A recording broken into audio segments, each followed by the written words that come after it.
ये तो शेयर हुआ है। Yes ma'am. चलिए एक्सप्लेन करना शुरू करिए। Okay ma'am. Ma'am fundamental right part 3 में कन्फर्ड है एंड इमरजेंसी के टाइम इसे सस्पेंड किया जा सकता है एंड प्रेसिडेंट के इस पे रेस्ट्रिक्ट लगा सकते हैं and we the people of India and that no one can seize the fundamental right.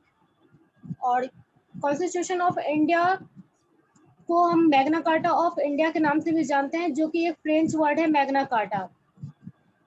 US में इसे बिल्स ऑफ राइट बोलते हैं बट कॉमनली इसे बेसिक राइट्स बोलते हैं। फंडामेंटल राइट आर्टिकल 12 to 35 तक दिया हुआ है।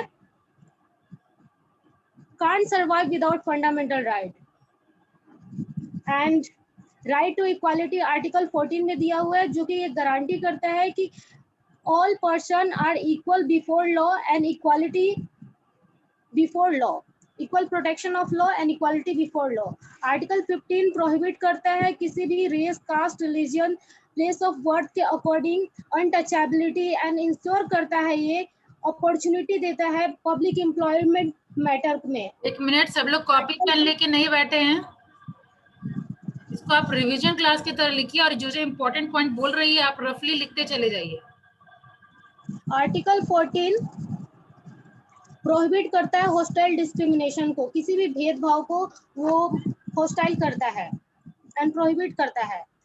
राइट टू फ्रीडम दिया हुआ है आर्टिकल 19 में, जो कि freedom of speech and expression है, जिसके सब क्लॉज दिए हुए हैं। Freedom to assemble peacefully and without arms, किसी भी हम मतलब कि असेंबल कर सकते हैं, प्रोटेस्ट भी करना होगा तो पीसफुली ही कर सकते हैं, विदाउट आर्म्स कर सकते हैं, वॉलेंटली हम प्रोटेस्ट नहीं कर सकते हैं। फ्रीडम टू फॉर्म एसोसिएशन और यूनियन, किसी भी एसोसिएशन और यूनियन को हम फॉर्म को फ्रीडम, उसमें फ्रीडम है कि हम एसोसिएट कर सकते हैं किसी भी फॉर्म को।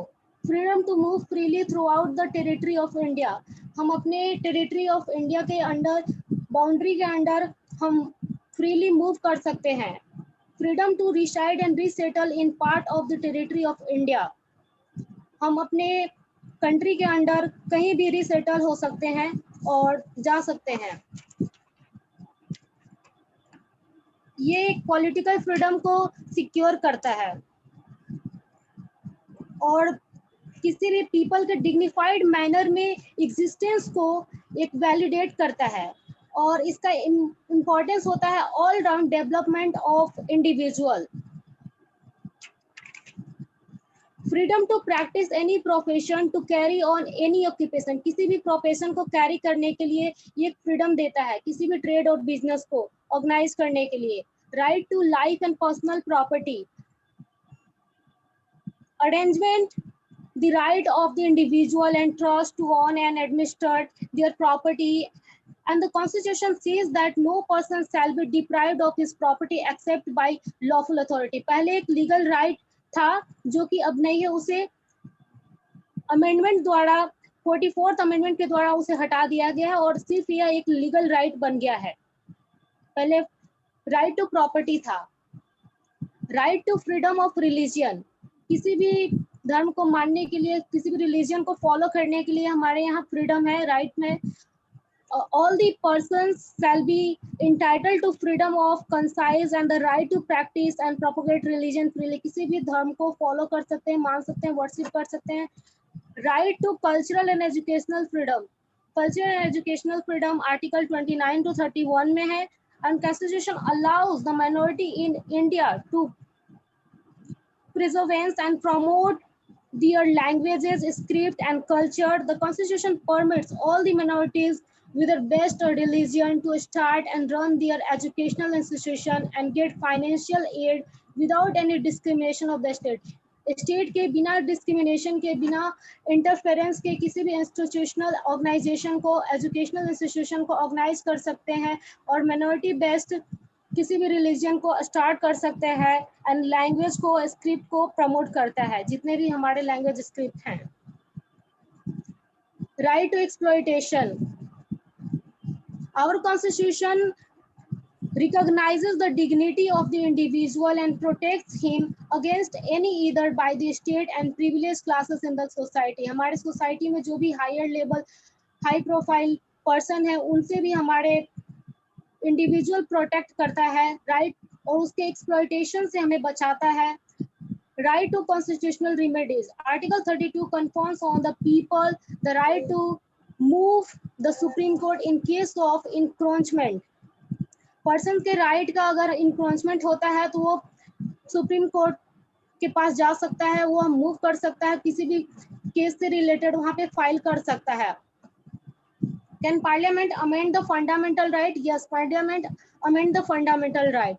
On April 24th, 1973, the Supreme Court gave ruling that Parliament had the right to amend the Constitution, including fundamental right, but not the basic structure of the framework of the Constitution.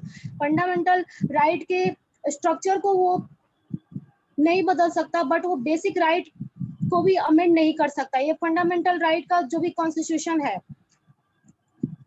And same of the fundamental right, economic importance and right to equality. For example, prohibit discrimination against on grounds of religion, caste, place of birth, but it support protective discrimination to development of the socially and economically backward of the society.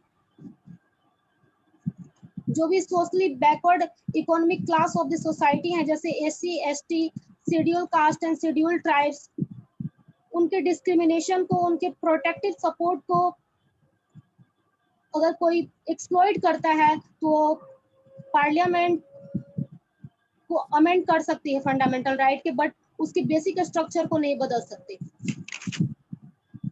Magna carta of India इसे बोला जाता है. And legislature given sufficient latitude for making selection and differentiate, and as long as such as selection is not arbitrary and has rational basis having regard to the object of the act. अगर कोई मनमाने ढंग से किसी भी चीज को tax लेता है या फिर कोई भी लेता है तो उस पे हम लेजिस्लेचर के द्वारा गिवन एक लैटिट्यूड है जो कि एक सफिशिएंट वर्क करता है. Right to freedom allow to the citizen to choose the profession of the choice and give freedom to practice and propagate the profession any part of the country.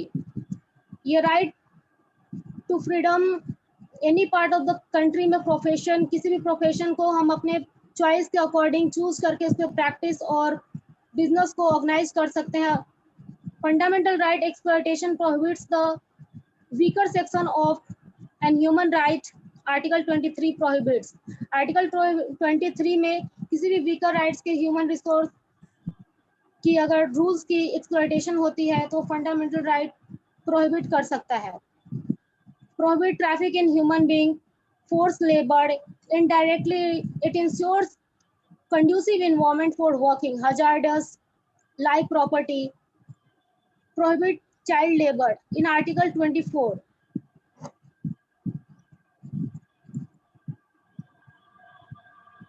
Ma'am? Anjali. Yes, ma'am. Done. Fundamental rights. Yes, ma'am. अब आप किसी से भी question पूछ सकते हैं यहाँ पे. मैम डीपीएस पे भी अभी एक्सप्लेन करूँ या फिर थोड़ी नहीं, पहले फंडामेंटल राइट्स का पहले इन लोगों का अंडरस्टैंडिंग चेक करिए. अब हम लोग शुरू करते हैं अपना DPSP. Yes ma'am, screen share करते हैं. वैसे तो जो डॉक्यूमेंट बनाए थे वो तो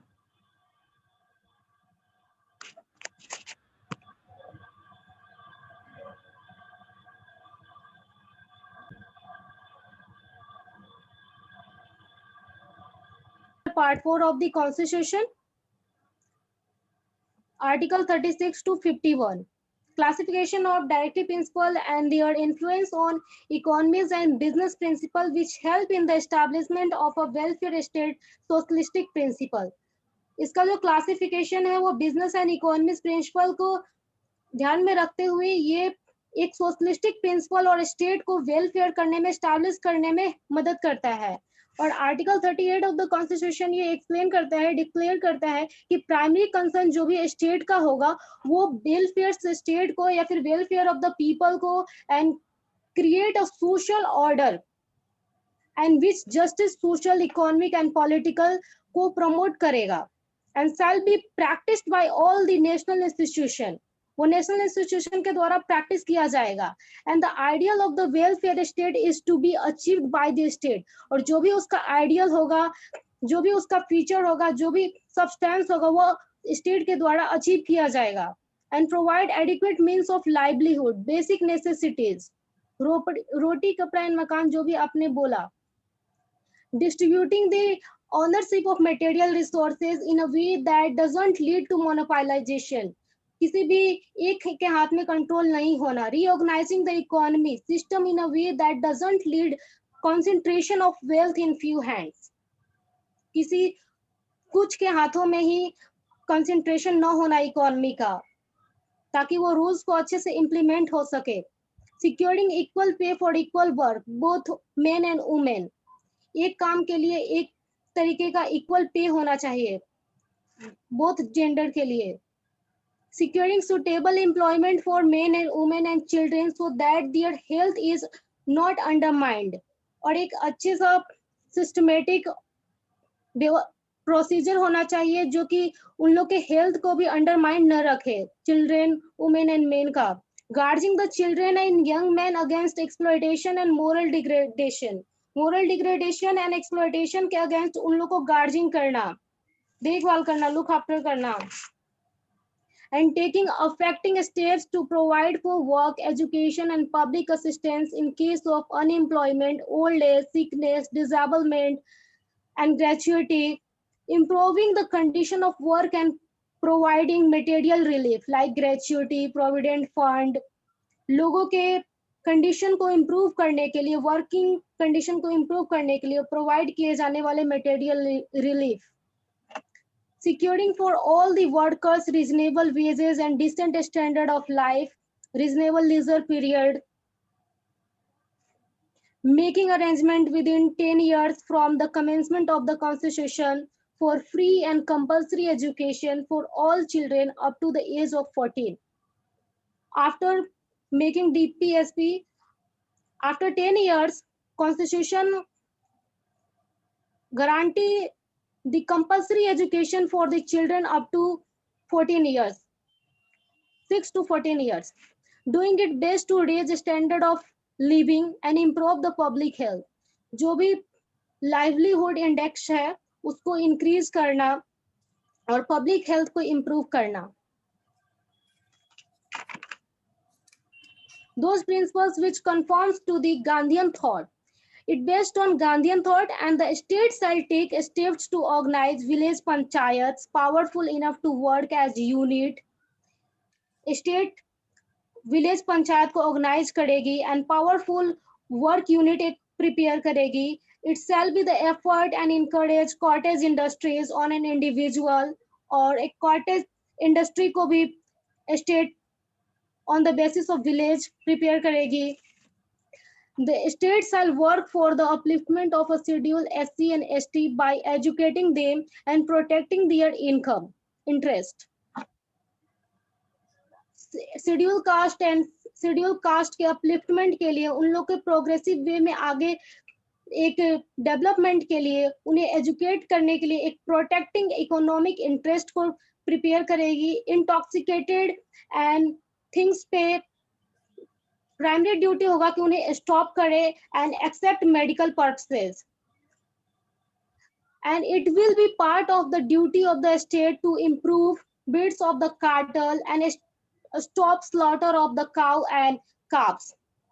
जितने भी मिक्स एनिमल हैं उन्हें उनके स्लॉटर को बचाने के लिए एक रूल्स को प्रिवेंट करना. And it shall also try to protect every moment and place of artistic and historical interest from destruction or disfigurement like Taj Mahal, Red Fort, etc. किसी भी मोमेंट हिस्टोरिकल प्लेस के destruction को like acid rain से protection के लिए, disfigurement होने से बचने के लिए उनके लिए एक ट्राई करेगी स्टेट, एक स्टेप लेगी. State shall take steps to separate the judiciary from the executive. Judiciary को एग्जीक्यूटिव से सेपरेट करना, जो भी लॉ मेकिंग बॉडी है उसे लॉ को लॉ जो गार्जियन ऑफ द लॉ है, रूल जो ब्रेक कर रहा है उसे देखने वाला, उसको सेपरेट करेगी जुडिशरी एंड एग्जीक्यूटिव को.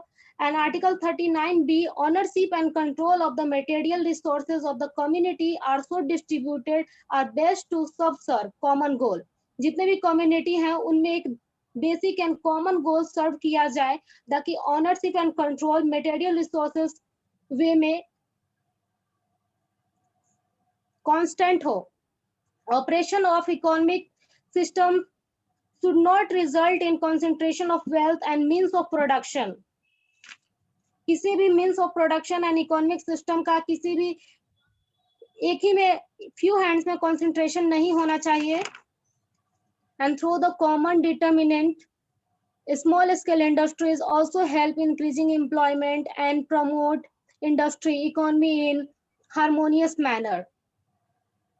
DPSP is added by 42nd Amendment and 43A has been inserted, which state that the suitable legislation all in other way to secure the participation of worker in management, quality circle, constant former and consultant forum.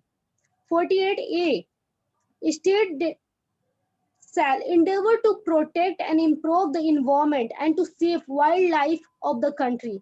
जितने भी wild life sanctuary है, environment है, उनके protection के लिए, safe guarding के लिए एक लॉ बनाया गया है जो and Article 39A enjoining the state shall secure them the operation of the legal system, promote justice on the basis of equal opportunity and shall in particular provide for legal aid.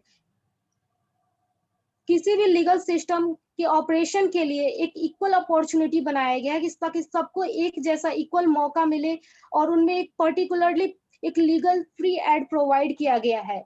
To establish welfare state and check concentration, following steps were taken, like zamindari pratha was abolished, highly tax were reduced, and progressive tax were introduced on AC, automobile, TV, higher excise were reduced on the luxury items, few industries were nationalized, license and permit were imposed on industry, expansion of established big house were controlled MRTP, price and distributing for essential commodities were controlled by government.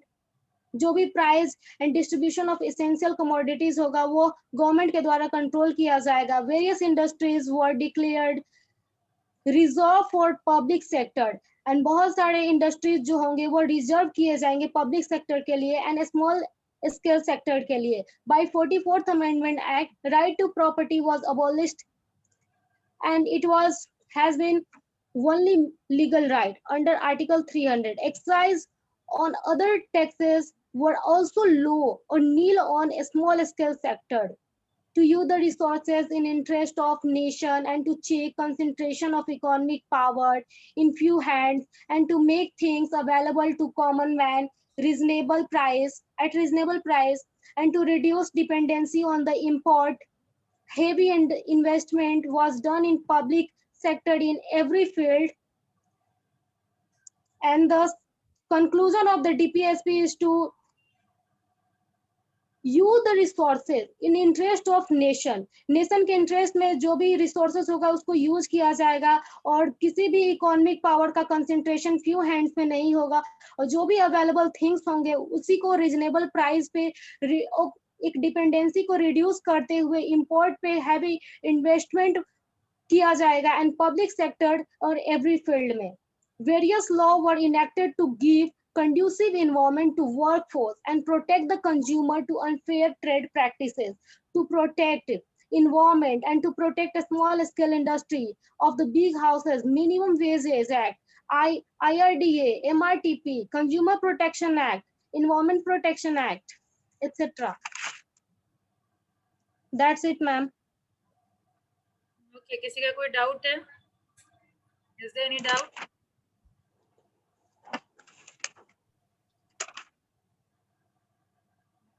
Ma'am, can I also Explain the differences between fundamental right and DPSP. Yeah, that is important point. Okay, ma'am.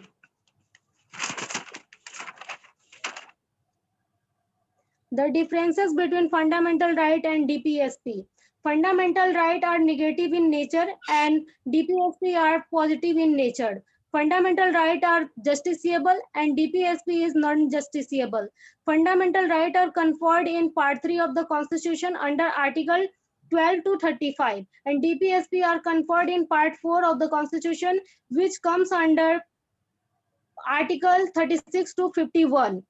And fundamental right provide political freedom and DPSP provides social freedom. Fundamental rights are individually based and DPSP are based on community.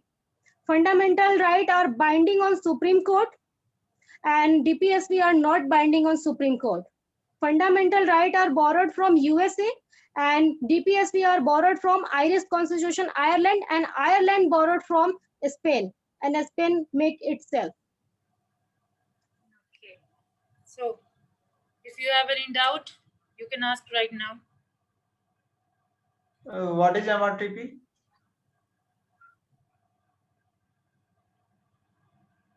Sanjali, what is MRTP? You can unmute first. Okay, ma'am.